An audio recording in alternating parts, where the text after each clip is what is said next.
This is lesson 8.5, adding and subtracting rational expressions. Last time in 8.4 we multiplied and divided, and now we're going to add and subtract. The adding and subtracting has a little bit more in its process. The first example we're going to look at is a very straightforward problem. If we have common denominators, even though they have variables in them, if we have a common denominator, we're going to keep that common denominator, no problem, and we're just going to subtract, in this case subtract, the numerator. So x minus 4 over 16x squared is what you get if you subtract these two expressions. Now sometimes the denominators are not the same, so we're going to do a little practice in finding the least common multiple, LCM, least common multiple. So here's how you find the least common multiple. I'm looking at 3x and 3 times x minus 2, and I'm just first of all going to look for what do these two things have in common? Well, they both have a 3. Awesome. Once I see what they have in common and I have written it down, I cancel it out. If they both have it, I only need it one time. Okay? Then I look and see what's left. Do x and x minus 2 have anything in common? Well, you might think they do because they both have x's, but remember this is a free x over here. And this is a bound x because this is x minus 2. It's part of that binomial. So I have to have the x. I have to have the x minus 2. So in our case, we were able to simplify this a little bit. My least common multiple is 3 times x minus 2. Okay, so how are we going to use that in problems such as this? Well, first of all, I'm going to draw myself a little notes area to find my least common multiple. So my denominators are 5x and 6x. Okay, 5x and 6x. There's a little and for you. What do they have in common? They both have x. So once I've written it, I'm going to cancel it out so I don't use it again. Now this one has a 5. I have to use it. This one has a 6. I have to use that. So I have x times 5 times 6, which is really 30 times x.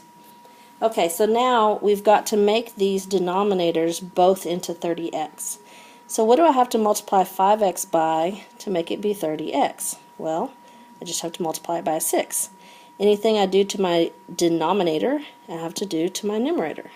So this part now becomes 72 over 30x. On the right side over here, what do I have to multiply 6x by to get my 30x? Well, it was a 6, and we just need to multiply by 5 to make it 30. Anything I do in the denominator, I have to do in the numerator. So now this side has become 35 over 30x. Now I have common denominators. I keep that common denominator, and I'm just going to add 72 plus 35.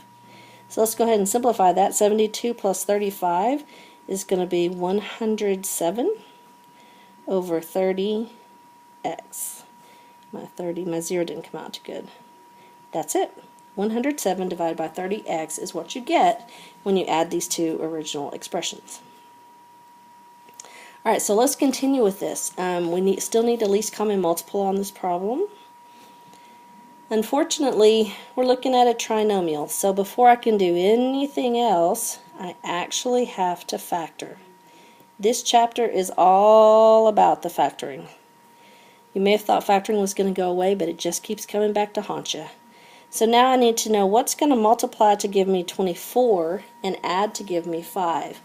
And I think I'm going to go with 8 and 3, and positive 8 and negative 3 would give me positive 5.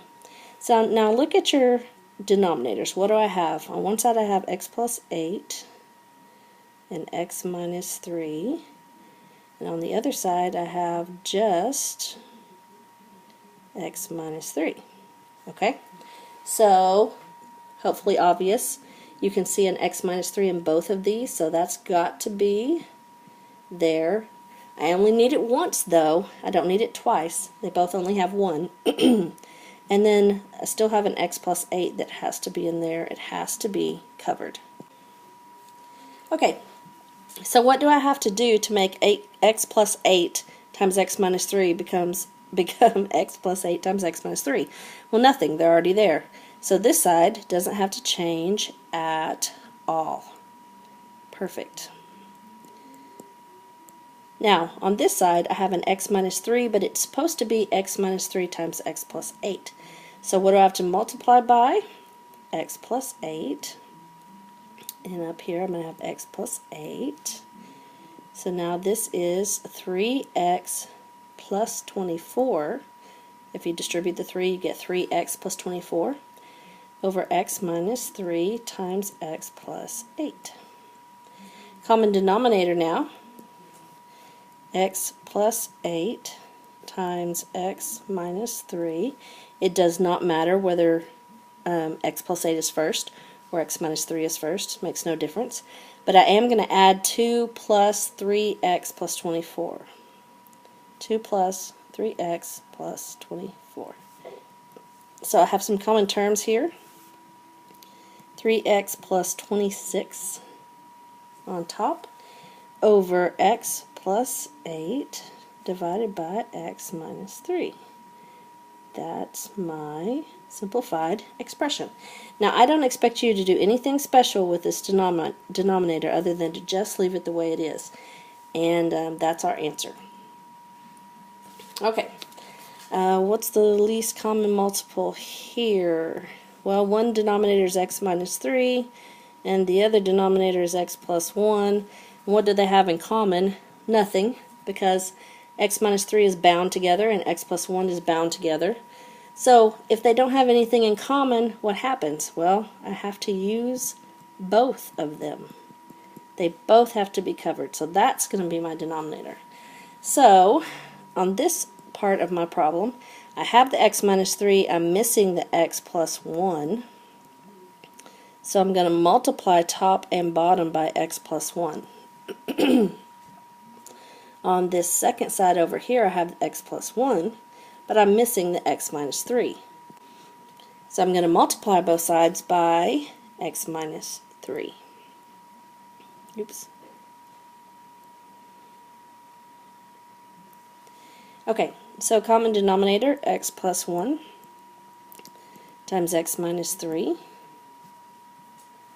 Now in my, that was my common denominator. In my numerator, I have 9 times x plus 1, so that makes 9x plus 9, plus, distributing this, I get 2x squared minus 6x. Okay, combine my like terms. 2x squared has nothing to combine with. 9x minus 6x is plus 3x. 9 is by itself as well. And I have x plus 1 and x minus 3 in my denominator. Now, you may be thinking, should I go ahead and factor this numerator out and see if anything's going to cancel? And my answer for that is no. I want you to leave it exactly like it is. We're good with this answer. Okay, one more example.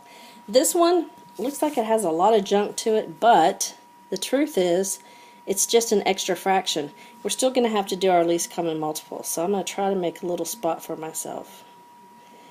Looking at these, I have x minus 4, I have x,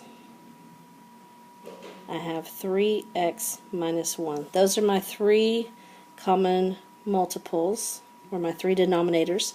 My 3 denominators have nothing in common.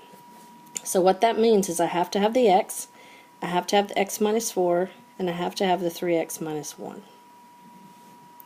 So, in my first fraction, I have the x minus 4, but I need an x, and I need a 3x minus 1. Try to squeeze that in there. So in the top part, I also need an x and a 3x minus 1. So this is going to be a lot of simplifying for this problem.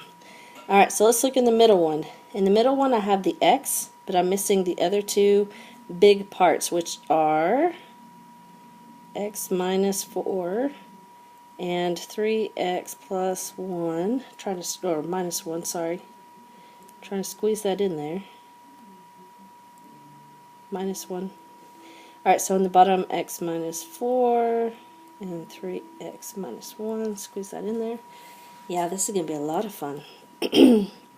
So on the right side over here, this fraction has the 3x minus 1, but not the other two parts. So I'm going to multiply x and multiply x minus 4.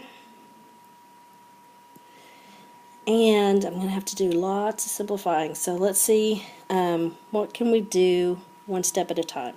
Let's start out with distributing that x. So that's going to be x squared plus 2x. It's still going to be times the 3x minus 1.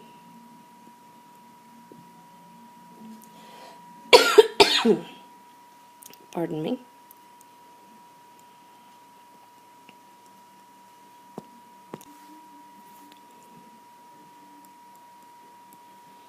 Alright, in the second one, let's go ahead and distribute this 2 to that first group. And so we'll have 2x minus 8 times 3x minus 1. Same old long denominator. Alright, and then hopefully everybody has seen this, so I'm going to erase it. So we have some good space here.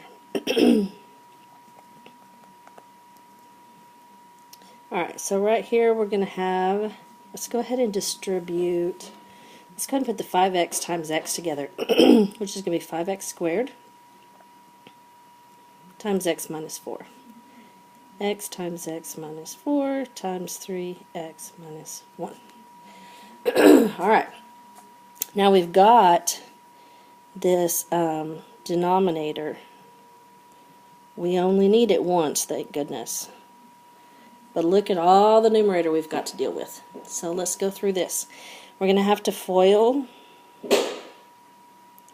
So this is going to be 3x to the third minus x squared plus 6x squared minus 2x.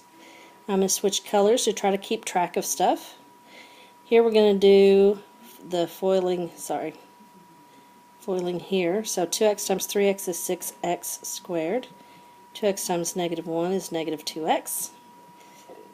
Negative 24x, positive 8. Already running out of space. Alright, let's look at this last one. Oh, good.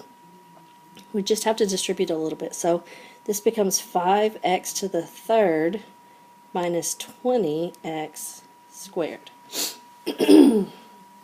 Alright, so let's see what we've got in the way of common denominators. Let's see how I can put this together. Alright, so I have an x cubed here and here. So that gives me 8x to the third. Alright, now look at all these x squareds I've got here and here. And I've got one here. Then I've got one down here. Alright, so I have negative 1 plus 6. That's going to be 5x squared. Plus 6x squared is 11x squared. Oops. Kind of lost my page. Scooted my page over a little bit. Well, that's not working. Okay. Plus, see if I can get my page fixed. Nope, not going to work. Okay, well, hopefully you guys can kind of see this or kind of remember. Down here at the end, I have a minus 20x squared. So I had 11, so I had 5 here, 6 here, that's 11, minus 20, so that's minus 9x squared. Then I have negative 2x, negative 2x, negative 24x. So that's see, negative 2 and negative 2 is negative 4, plus negative 24 makes negative 28x. Excuse me. And then let's see, what are we left with? An 8. And all of that is divided by x times x minus 4 times 3x minus 1. And that is that crazy solution.